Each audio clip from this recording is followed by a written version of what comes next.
But do we really need a new iPad Pro? If you want a short answer, you probably don't need it, even if you are a professional. First of all, let's rethink its name. iPad Pro. We could say professional iPad. Yes, because if you don't use the iPad for professional purposes, you shouldn't even consider it. Since I don't want to make yet another technical review because there are plenty of them out there, I will focus on my real-world experience as a content creator and digital artist who relies on this technology truly as a pro. Or better, as a professional. Let's be honest, have you ever seen a 2018 iPad lagging? Yeah, of course, performances are significantly different, especially for multitasking or more demanding apps such as exporting a video on DaVinci or processing multiple high-quality shots on Lightroom. All this extra efficiency is noticeable and may make the difference. But over these years I used an M1 iPad Pro and I can't say that I have ever felt the need for more power. Especially since Apple introduced the new M series of proprietary processors, the iPad has made a huge quality leap. Personally, even on this 2021 iPad, I have never noticed any kind of lag or slowdown, not even for more complex and heavy work. However, something that gives me hope is that we are a month away from one of the most important Apple events in recent years. Necessarily, AI will be discussed, and during the presentation event and also on the site, Apple has repeated several times this acronym never mentioned before. Also, I don't think it's a coincidence that Apple for the first time presented the new M chip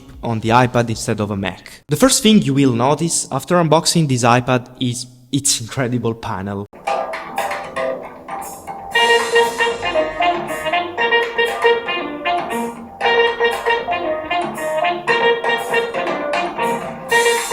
I personally bought the standard Tandem OLED display, which I really love. Especially if you are someone who consumes a lot of content, you will enjoy the pure blacks. I didn't have the opportunity to see in real life the new Nanotexture option, which I don't know why, but Apple only offers for the 1 and 2 terabyte versions. Anyway, from older creators' videos, it seemed like a sort of premium matte screen protector. What I don't particularly like is the fact that with this kind of screen treatment, we practically lose the sense of the new OLED display, because in order to not reflect light, we lose those pure blacks. I know that Nanotexture should also provide a more paper-like experience when writing. However, if you are seeking this, you could opt for more budget-friendly and simple solutions like magnetic removable screen protectors or these paper-like films I've used for years, which truly enhance the drawing and writing experience. If you frequently use the iPad outdoors with plenty of sunlight, I personally recommend the Nanotexture version. On the other hand, if you primarily use it indoors, the standard version is excellent and high quality. Remember, this is just my perspective because I hadn't the chance to thoroughly test it.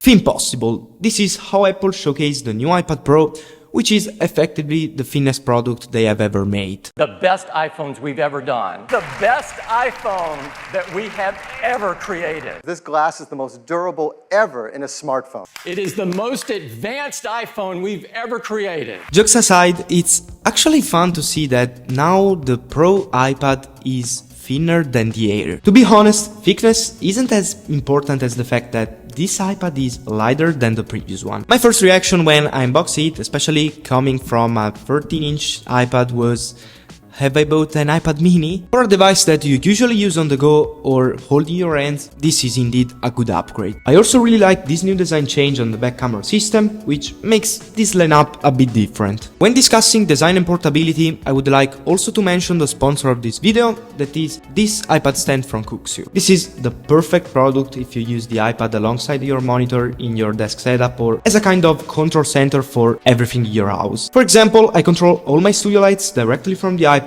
and it's too convenient to have a point where I can magnetically store it. Furthermore, since I am inside the Apple ecosystem, I use the iPad as a second monitor with my Mac, and here this accessories comes in handy. You can easily adjust it as you want, and it's versatile for both vertical and horizontal views. Since this new iPad has slightly changed the magnet positions, KUXIU is about to launch a new magnetic stand. This will also include wireless charging, so you can simply place the iPad and forget about everything else. So, if interested, make sure to check out the first link in description. One of the most important upgrades buying this iPad is actually the newest Apple Pencil Pro. Yes, because Apple made it an exclusive of the new iPad models. I want to honestly say that coming from the second generation, I noticed significant upgrades in the drawing and writing experience. Something I've always disliked was the touch surface on the Apple Pencil. Even though it could be considered as a plus feature, I have disabled it because I always, and I say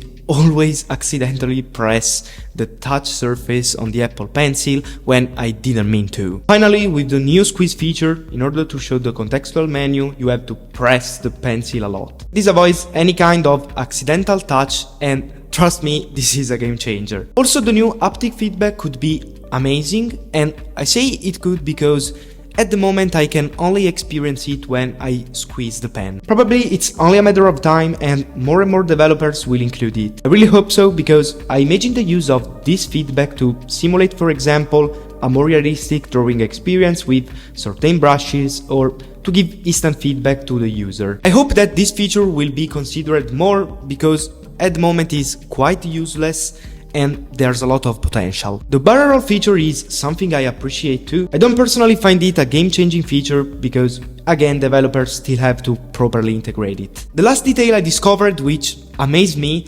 was the digital shadow that resembles the tool you're using. Currently, it's only visible in the Notes application, but these are the kinds of details that, in my opinion, only Apple considers. Yeah, I know it's an aesthetic feature, but when you combine all these details, they truly enhance the experience. Now, we have covered all the new features introduced with the new iPad, but how does this iPad work in everyday use? Well, first of all, I've tried both the biggest and smallest iPads, and I can honestly say that for my work, this iPad size is perfect. The 12.9-inch iPad is too big in my opinion, and it loses a bit of the sense of having a portable device like the iPad. I love the iPad mini, but at the moment it has significant hardware limitations. So I've been using this iPad for a few days now, and I have to test it further, but my first impressions are that this is really the best device for a professional user. I'm actually waiting for the new Magic Keyboard 2, and I think I will have a complete experience. Since I have a 16-inch MacBook in my studio, I find this iPad to be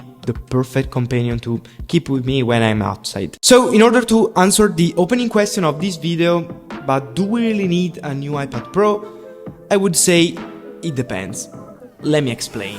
Firstly, I would personally wait 1 month because Apple will announce the new update and we will know the future of iPadOS and the new AI features. For example, if Apple will reserve some new AI updates only for this new iPad, we can say that this device will make much more sense. Also, if you find the new Apple Pencil Pro feature really useful for your work and you have, for example, an older iPad, then this is the best choice for you. Anyway, I feel that some changes could come soon, so I would stay tuned for some time.